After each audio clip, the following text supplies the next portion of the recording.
Le Baoulé comporte 210 tribus dans tout le pays baoulé. Et la tribu Lomo est la dernière ceinture de sécurité selon l'organigramme baoulé chez nous. Et donc à ce titre, quand il y a des situations de cette nature, la tribu Lomo a son mot à dire. Donc me voici présenté. Ceci dit, pour la première fois, depuis qu'il y a des bruits à la cour royale baoulé, Sa Majesté Otimi Kassiambo Michel, roi des Baoulés, nous autorise à prendre la parole. Chez les Akans, tout ce qui est problème de royauté, tout ce qui est problème très sensible d'une famille donnée, ce type de questions ne se règlent pas sur la place publique.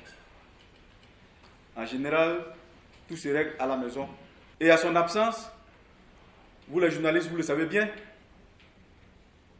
l'une de ses cousines, qu'on appelle Diakissi, elle aussi est décédée malheureusement, s'est autoproclamée reine à Sakassou.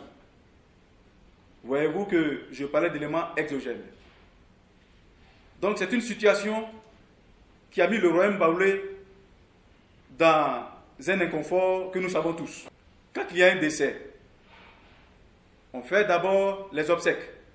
Selon ce qu'on apprend depuis hier, que le baoulé aurait perdu d'ailleurs sa reine-mère.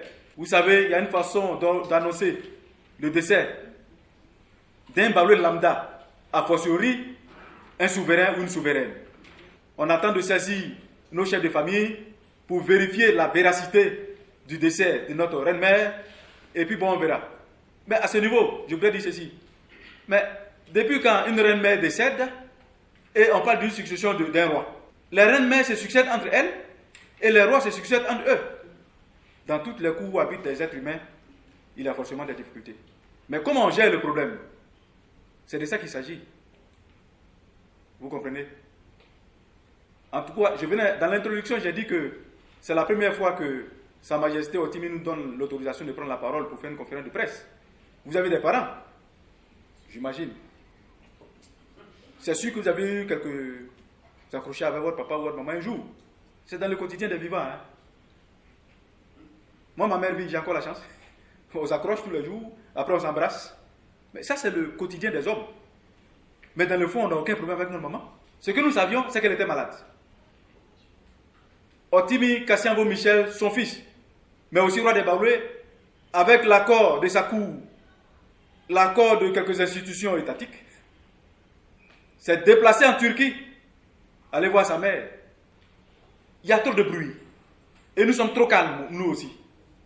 C'est pour ça, Sa Majesté, pour la première fois, nous a permis de lever un point de voile. Quand je disais tantôt que nous avons notre roi, je n'étais pas en train d'inventer des paroles en l'air. Vous voyez bien que tous ceux que vous avez écoutés hier sont là. Mon dernier mot, c'est un mot d'assurance à l'endroit du peuple baoulé. C'est un peuple sans palabres, dans notre essence même.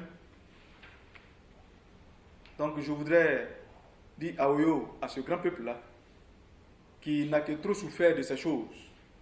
Nous prions Dieu et nos ancêtres de nous assister à la résolution de ce problème qui n'a que trop duré et qui d'ailleurs dérange tout le monde. Nous prions Dieu que la paix revienne. Je lance un appel à l'endroit de tous les baoulés acteurs de cette histoire, de toutes les institutions indiquées dans l'implication d'un tel sujet, de s'impliquer, de nous donner rendez-vous à la maison, pour qu'on se parle à la maison comme on sait bien le faire. Donc nous demandons à nos chefs de rester dans cette dynamique, dans cette ligne que nos parents ont tracée depuis la nuit des temps, et de donner les conseils qu'il faut. À nos frères qui sont influents pour quelque raison que ce soit, qui sont consultés nuitamment, on leur demande de s'impliquer comme ils peuvent le faire, à leur façon, selon la voie indiquée, pour que la paix revienne. C'est mon dernier mot. Je vous remercie.